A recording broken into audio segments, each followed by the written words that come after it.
Ladies and gentlemen, welcome to the afternoon session of the opening day today, the 11th of September, 1893. We now introduce you to Swami VivekAnand from India and request him to address us. Swami VivekAnand. Sisters and brothers of America,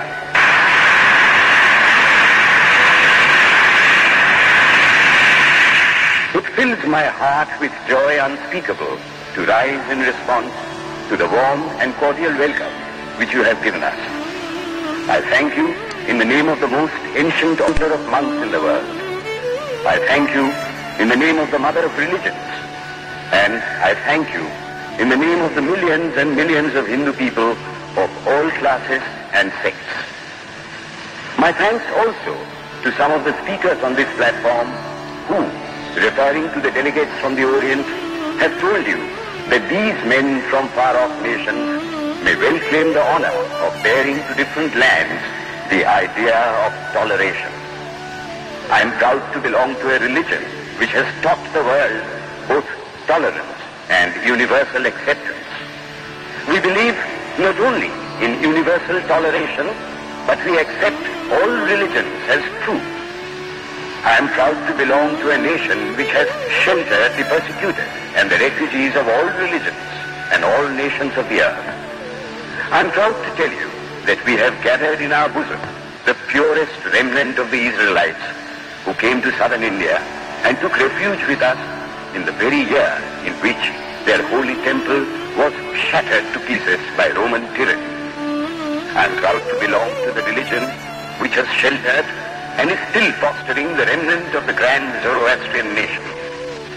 I will quote to you, brethren, a few lines from a hymn which I remember to have repeated from my earliest boyhood, which is every day repeated by millions of human beings.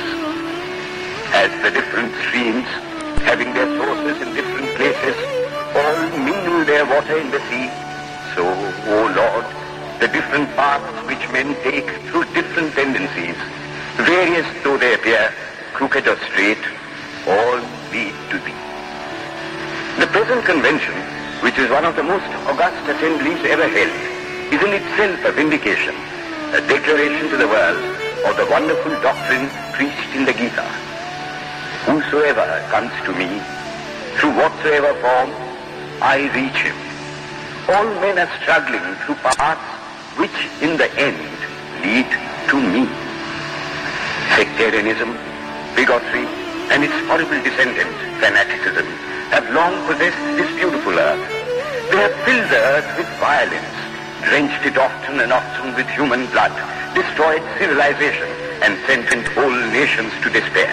If not been for these horrible demons, human society would be far more advanced than it is now. But their time is come, and I fervently hope that the bell that tolled this morning in honor of this convention may be the death knell of all fanaticism, of all persecutions with the sword or with the pen, and of all uncharitable feelings between persons wending their way to the same goal.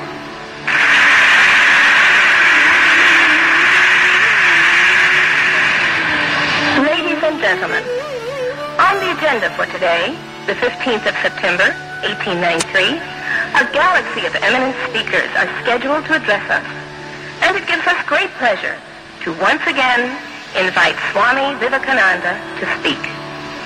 His subject for today, why we disagree. I will tell you a little story. You have heard the eloquent speaker who has just finished say, "Let us cease from abusing each other," and he was very sorry that there should be always so much variance. But I think I should tell you a story which would illustrate the cause of this variance. A frog lived in a well. It had lived there for a long time. It was born there and brought up there, and yet was a little small frog. Of course, the evolutionists were not there then to tell us whether the frog lost its eyes or not. But for our story's sake, we must take it for granted that it had its eyes, and that it every day cleansed the water of all the worms and bacilli that lived in it with an energy that would do credit to our modern bacteriologists. In this way, it it went on and became a little sleek and fat. Well, one day, another frog that lived in the sea came and fell into the well. Where are you from? I am from the sea. The sea? How big is that? Is it as big as my well? And he took a leap from one side of the well to the other. My friend, said the frog of the sea, how do you compare the sea with your little well? Then the frog took another leap and asked, is your sea so big? What nonsense you speak, to compare the sea with your well. Well then, said the frog of the well, nothing can be bigger than my well. There can be nothing bigger than this.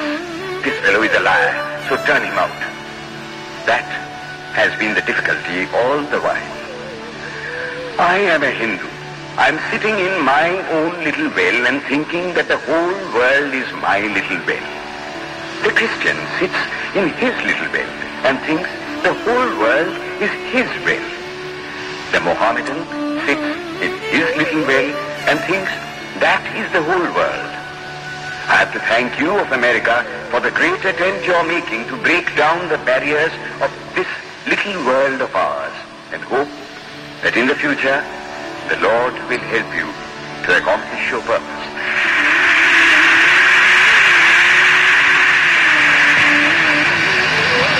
Delegates and friends, today, the 19th of September, 1893, is the 9th day of the World's Parliament of Religions. We have had the privilege of listening to many distinguished speakers from the world over address us on a variety of subjects. The time is at hand to now listen to the great monk from India, Swami VivekAnand, read his paper on Hinduism. Ladies and gentlemen, Swami VivekAnand.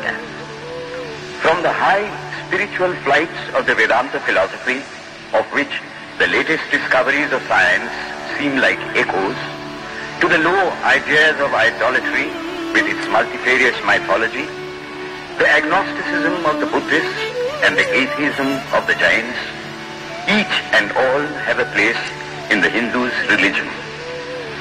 Where then, the question arises, where is the common center to which all these widely diverging radii converge?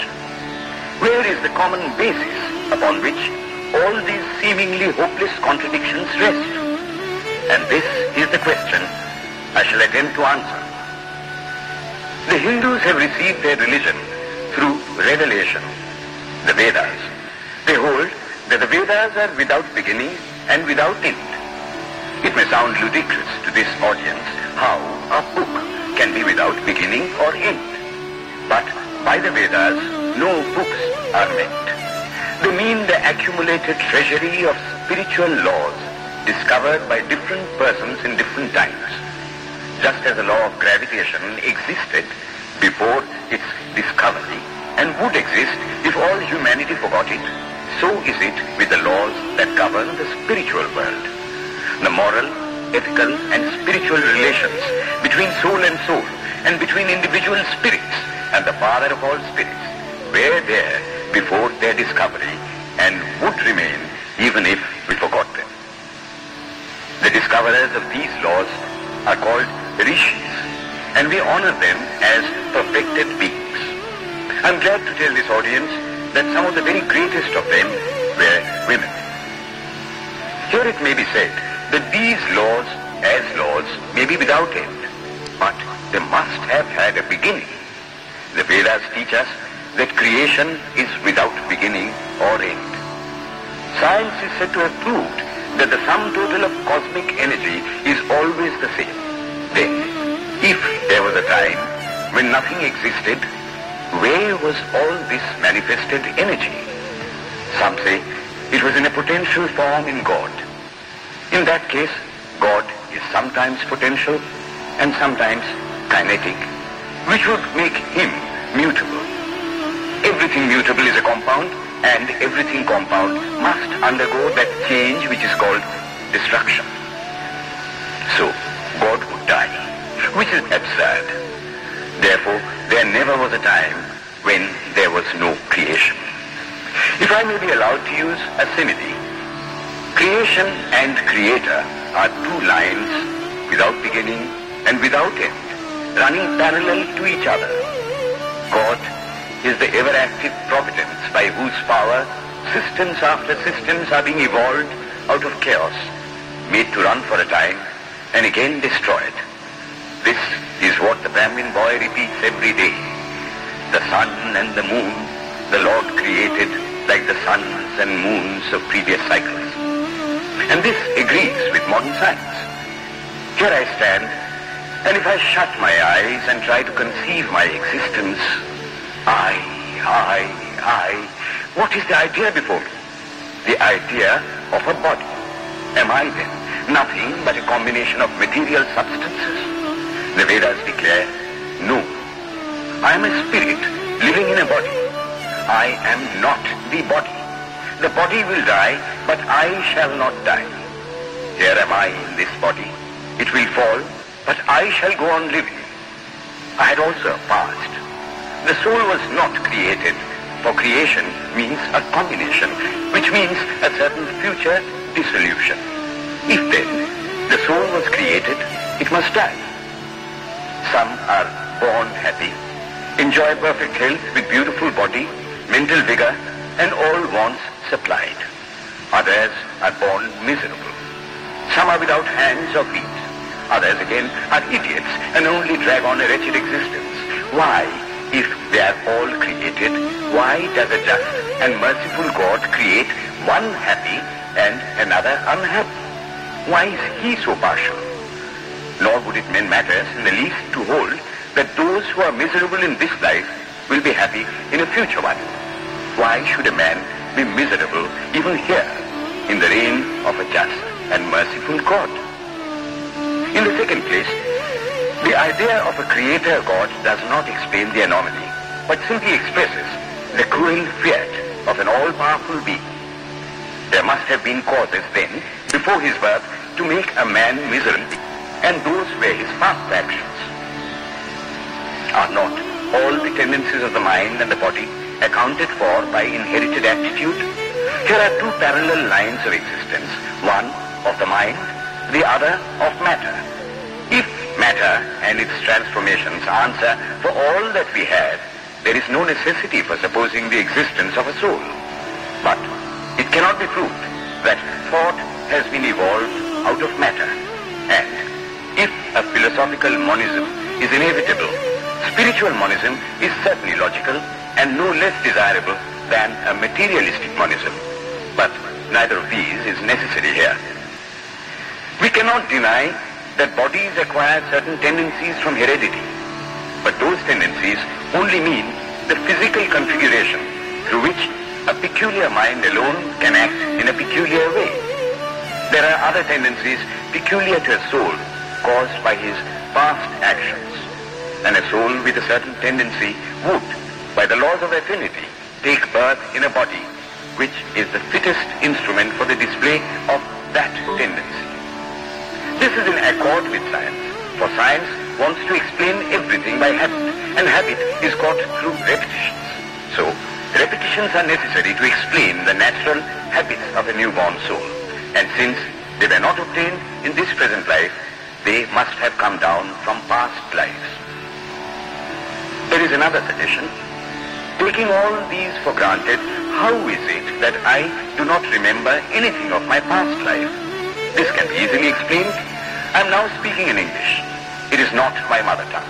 In fact, no words of my mother tongue are now present in my consciousness. But let me try to bring them up. And they rush in. That shows that consciousness is only the surface of the mental ocean, and within its depths are stored up all our experiences. Try and struggle. They would come up, and you would be conscious even of your past life. This is direct and demonstrative evidence. Verification is the perfect proof of a theory, and here is the challenge thrown to the world by the rishis. We have discovered the secret by which the very depths of the ocean of memory can be stirred up. Try it, and you would get a complete reminiscence of your past life. So then, the Hindu believes that he is a spirit. Him the sword cannot pierce, him the fire cannot burn, him the water cannot melt, him the air cannot dry. The Hindu believes that every soul is a circle whose circumference is nowhere, but whose center is located in the body, and that death means the change of the center from body to body. Nor is the soul bound by the conditions of matter. In its very essence, it is free, unbounded, holy, pure, and perfect. But somehow or other, it finds itself tied down to matter, and thinks of itself as matter. Why should the free, perfect, and pure being be thus under the thraldom of matter, is the next question. How can the perfect soul be deluded into the belief that it is imperfect? We have been told that the Hindus shirk the question and say that no such question can be there. Some thinkers want to answer it by positing one or more quasi-perfect beings and use big scientific names to fill up the gap. But naming is not explaining. The question remains the same. How can the perfect become the quasi-perfect? How can the pure, the absolute, change even a microscopic particle of its nature? But the Hindu is sincere. He does not want to take shelter under sophistry. He is brave enough to face the question in a manly fashion, and his answer is, I do not know. I do not know how the perfect being, the soul, came to think of itself as imperfect, as joined to and conditioned by matter. But the fact is a fact for all that. It is a fact in everybody's consciousness that one thinks of oneself as the body. The Hindu does not attempt to explain why one thinks one is the body. The answer that it is the will of God is no explanation. This is nothing more than what the Hindu says. I do not know. Well then, the human soul is eternal and immortal, perfect and infinite, and death means only a change of center from one body to another. The present is determined by our past actions, and the future by the present. The soul will go on evolving up or reverting back from birth to birth and death to death. But here is another question. Is man a tiny boat in a tempest, raised one moment on the foamy crest of a billow and dashed down into a yawning chasm in the next, rolling to and fro at the mercy of good and bad actions, a powerless, helpless wreck in an ever-raging, ever-rushing, uncompromising current of cause and effect, a little moth placed under the wheel of causation, which rolls on, crushing everything in its way, and waits not for the widow's tears or the orphan's cry? The heart thinks at the idea. Yet, this is the law of nature. Is there no hope? Is there no escape? Was the cry that went up from the bottom of the heart of despair. It reached the throne of mercy, and words of hope and consolation came down and inspired a Vedic sage, and he stood up before the world and in trumpet voice proclaimed the glad tidings. Hear ye, children of immortal bliss, even ye that reside in higher spheres. I have found the Ancient One who is beyond all darkness, all delusion. Knowing him alone, you shall be saved from death over again. Children of immortal bliss. What a sweet, what a hopeful name. Allow me to call you, brethren, by that sweet name, heirs of immortal bliss. Yea, the Hindu refuses to call you sinners. We are the children of God, the sharers of immortal bliss, holy and perfect beings. Ye divinities on earth, sinners, it is a sin to call a man so. It is standing libel on human nature. Come up, O lions, and shake off the delusion that you are sheep. You are souls immortal, spirits free, blessed and eternal. Ye are not matter, ye are not bodies. Matter is your servant, not you the servant of matter. Thus it is that the Vedas proclaim not a dreadful combination of unforgiving laws, not an endless prison of cause and effect, but that at the head of all these laws, in and through every particle of matter and force, stands one, by whose command the wind blows, the fire burns, the clouds rain, and death stalks upon the earth. And what is his nature? He is everywhere, the pure and formless one, the Almighty and the All-Merciful. Thou art our Father, thou art our Mother, thou art our beloved friend, thou art the source of all strength. Give us strength. Thou art he that beareth the burdens of the universe. Help me bear the little burden of this life. Thus sang the rishis of the Vedas. And how to worship him? Through love. He is to be worshipped as the one beloved, dearer than everything in this and the next life. This is the doctrine of love declared in the Vedas, and let us see how it is fully developed and taught by Krishna, whom the Hindus believe to have been God incarnate on earth. He taught that a man ought to live in this world like a lotus leaf, which grows in water but is never moistened by water. So a man ought to live in the world, his heart to God and his hands to work. It is good to love God for hope of reward in this or the next world, but it is better to love God for love's sake. And the prayer goes, Lord, I do not want wealth, nor children, nor learning. If it be thy will, I shall go from birth to birth. But grant me this, that I may love thee without the hope of reward. Love unselfishly, for love's sake. One of the disciples of Krishna, the then Emperor of India, was driven from his kingdom by his enemies and had to take shelter with his queen in a forest in the Himalayas. And there, one day, the queen asked him how it was that he, the most virtuous of men, should suffer so much misery. Yudhishthira answered, Behold, my queen, the Himalayas. How grand and beautiful they are. I love them. They do not give me anything, but my nature is to love the grand, the beautiful. Therefore, I love them. Similarly, I love the Lord. He is the source of all beauty, of all sublimity. He is the only object to be loved. My nature is to love him, and therefore I love. I do not pray for anything. I do not ask for anything. Let him place me wherever he likes. I must love him for love's sake. I cannot trade in love. The Vedas teach that the soul is divine, only held in the bondage of matter. Perfection will be reached when this bond will burst, and the word they use for it is therefore mukti, freedom. Freedom from the bonds of imperfection, freedom from death and misery.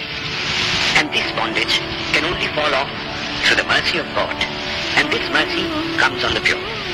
So, purity is the condition of his mercy. How does that mercy act? He reveals himself to the pure heart. The pure and the stainless see God. Yea, even in this life. Then and then only, all the crookedness of the heart is made straight. Then all doubt ceases. He is no more the freak of a terrible law of causation. This is the very center, the very vital conception of Hinduism.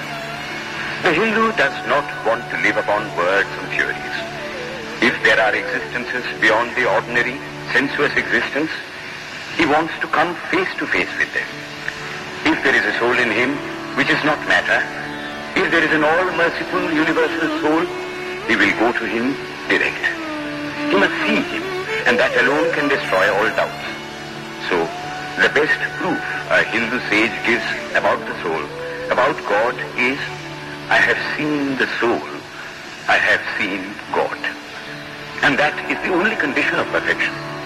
The Hindu religion does not consist in struggles and attempts to believe a certain doctrine or dogma, but in realizing, not in believing, but in being and becoming.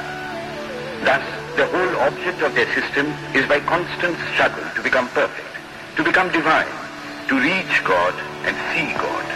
And this reaching God, seeing God, becoming perfect, even as the Father in heaven is perfect, constitutes the religion of the Hindus. And what becomes of a man when he attains perfection? He lives a life of bliss infinite.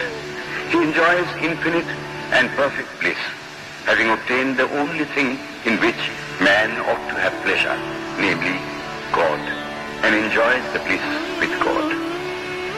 So far, all the Hindus are agreed. This is the common religion of all the sects of India. But then, perfection is absolute, and the absolute cannot be two or three. It cannot have any qualities. It cannot be an individual. And so, when a soul becomes perfect and absolute, it must become one with Brahma, and it will only realize the Lord as the perfection, the reality of its own nature and existence, the existence absolute, knowledge absolute, and bliss absolute. We have often and often read this called the losing of individuality and becoming a stock or a stone. He jests at scars that never felt a wound. I tell you, it is nothing of the kind. If it is happiness to enjoy the consciousness of this small body, it must be greater happiness to enjoy the consciousness of two bodies, the measure of happiness increasing with the consciousness of an increasing number of bodies, the aim, the ultimate of happiness being reached when it would become a universal consciousness. Therefore, to gain this infinite universal individuality, this miserable little prison individuality must go. Then alone can death cease when I am one with life. Then alone can misery cease when I am one with happiness itself. Then alone can all error cease when I am one with knowledge itself. And this is the necessary scientific conclusion. Science has proved to me that physical individuality is a delusion, that really my body is one little continuously changing body in an unbroken ocean of matter, and Advaita or unity is the necessary conclusion with my other counterpart, soul. Science is nothing but the finding of unity. As soon as science would reach perfect unity, it would stop from further progress, because it would reach the goal. Thus, chemistry could not progress farther when it would discover one element out of which all others could be made. Physics would stop when it would be able to fulfill its services in discovering one energy of which all the others are but manifestations. And the science of religion become perfect when it would discover Him who is the one life in a universe of death, Him who is the constant basis of an ever-changing world, one who is the only soul of which all souls are but delusive manifestations. Thus is it, through multiplicity and duality, that the ultimate unity is reached. Religion can go no farther. This is the goal of all science. All science is bound to come to this conclusion in the long run. Manifestation and not creation is the word of science today. And the Hindu is only glad that what he has been cherishing in his bosom for ages is going to be taught in more forcible language and with further light from the latest conclusions of science. Descend we now from the aspirations of philosophy to the religion of the ignorant. At the very outset, I may tell you that there is no polytheism in India. In every temple, if one stands by and listens, one will find the worshippers applying all the attributes of God, including omnipresence, to the images. Henotheism explained the situation. The rose, called by any other name, would smell as sweet. Names are not explanations. The tree is known by its fruits. When I have seen amongst them that are called idolaters, men, the like of whom, in morality and spirituality and love, I have never seen anywhere, I stop and ask myself, can sin beget holiness? Superstition is a great enemy of man, but bigotry is worse. Why does a Christian go to church? Why is the cross holy? Why is the face turned toward the sky in prayer? Why are there so many images in the Catholic Church?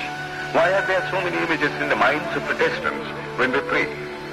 My brethren, we can no more think about anything without a mental image than we can live without breathing. By the law of association, the material image holds up the mental idea and vice versa. This is why the Hindu uses an external symbol when he worships. He will tell you it helps to keep his mind fixed on the being to whom he prays. By the law of association, the material image holds up the mental idea and vice versa. This is why the Hindu uses. After all, how much does omnipresence mean to almost the whole world? It stands merely as a word, a symbol. Has God superficial area? If not, when we repeat that word omnipresent, we think of the extended sky or of space. That is all. As we find that somehow or other, by the laws of our mental constitution, We have to associate our ideas of infinity with the image of the blue sky or of the sea. So we naturally connect our idea of holiness with the image of a church, a mosque, or a cross. The Hindus have associated the ideas of holiness, purity, truth, omnipresence, and such other ideas with different images and forms. But with this difference, that while some people devote their whole lives to their idol of a church and never rise higher, because with them religion means an intellectual assent to certain doctrines and doing good to their fellows, the whole religion of the Hindu is centered in realization. Man is to become divine by realizing the divine. Idols or temples or churches or books are only the supports, the helps of his spiritual childhood, but on and on he must progress. He must not stop anywhere. External worship, material worship, say the scriptures, is the lowest stage. Struggling to rise high, mental prayer is the next stage. But the highest stage is when the Lord has been realized.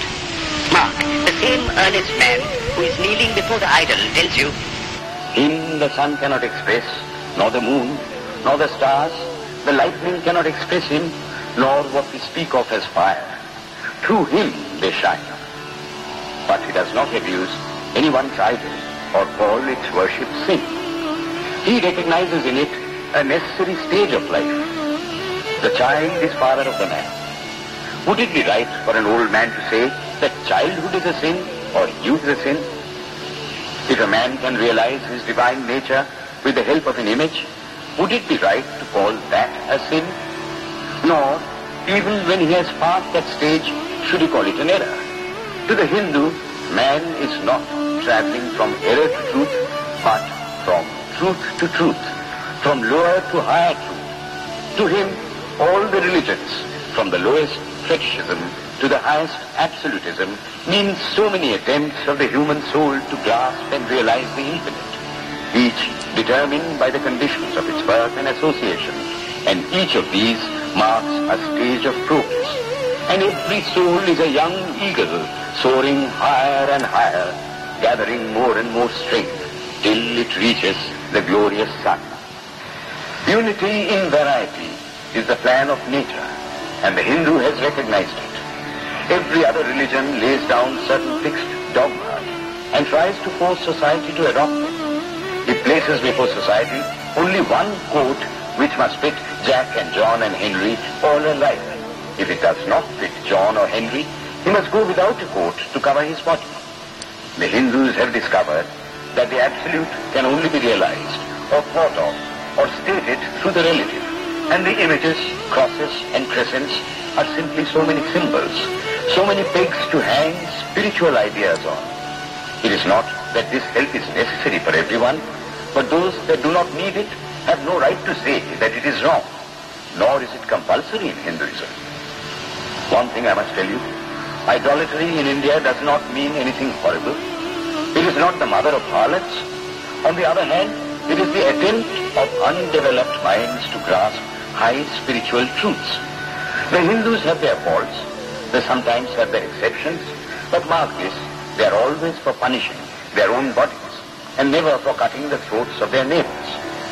If the Hindu fanatic burns himself on the fire, he never lights the fire of Inquisition.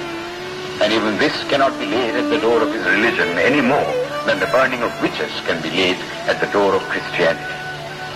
To the Hindu then, the whole world of religions is only a traveling, a coming up of different men and women through various conditions and circumstances to the same goal. Every religion is only evolving a God out of the material man, and the same God is the inspirer of all of them. Why then are there so many contradictions? They are only apparent, says the Hindu. The contradictions come from the same truth adapting itself to the varying circumstances of different natures. It is the same light coming through glasses of different colors, and these little variations are necessary for purposes of adaptation.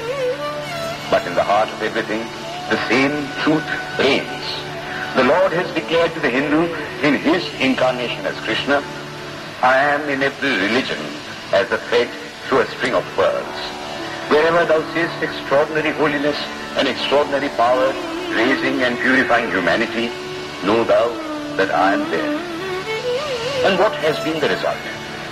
I challenge the world to find, throughout the whole system of Sanskrit philosophy, any such expression as that the Hindu alone will be saved and not others. Says Vyasa, we find perfect men even beyond the pale of our caste and creed. One thing more, how then can the Hindu, whose whole fabric of thought centers in God, believe in Buddhism, which is agnostic, or in Jainism, which is atheistic?